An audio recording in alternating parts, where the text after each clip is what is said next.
Where else but at Ringling Brothers could you find this sensational team of athletes from Moscow, performing a dramatic ballet on trapeze and trampoline that's never been seen anywhere before.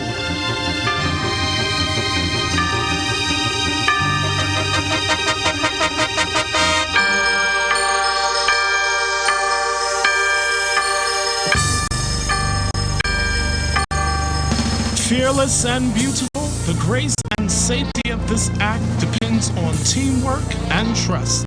All of the angels of fire think, breathe, and move as one.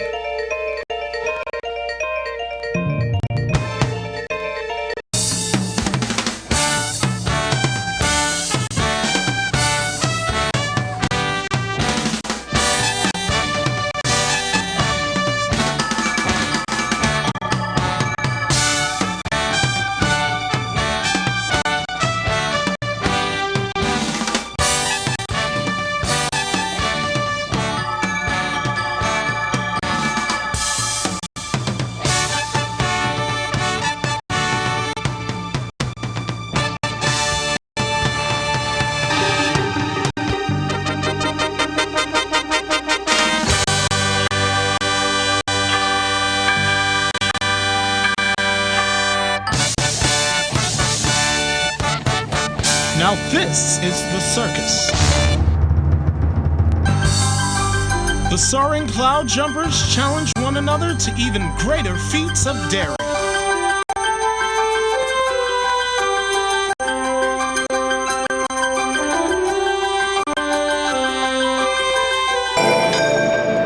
It is practice and physics that allow human beings to fly, hurtling up to 30 miles an hour, some 40 feet in the air. World-famous trapeze coach Vilen Govlenko choreographed the largest flying act in Ringling Brothers history, the Angels of Fire. I created this act because I try to make something different from every trapeze act. I try to make aerial ballet. Ничего. One of the acts which I really enjoyed was the Angels of Fire. To a physicist, a trapeze swing is really just a pendulum. When the catcher flips himself over and hangs from his legs, gets into catcher position, his mass is being distributed further from the axis. The period is being lengthened. The longer the period, the slower the motion. That's crucial. They don't have stopwatches out, but the trapeze artists, they're just keying into the rhythm of oscillation of the catcher's swing.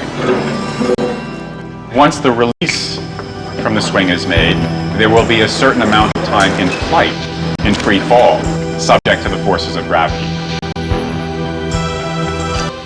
How does Oksana create the illusion that she is flying?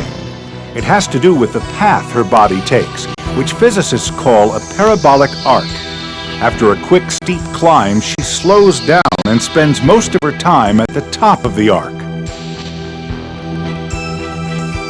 The flyer is not spending half the time at half the top height, spending half the time in the top 25% of that trajectory, hanging in the air. This trick of nature creates the illusion that the flyer is defying the laws of gravity. To make it look easy is, of course, the secret of the circus.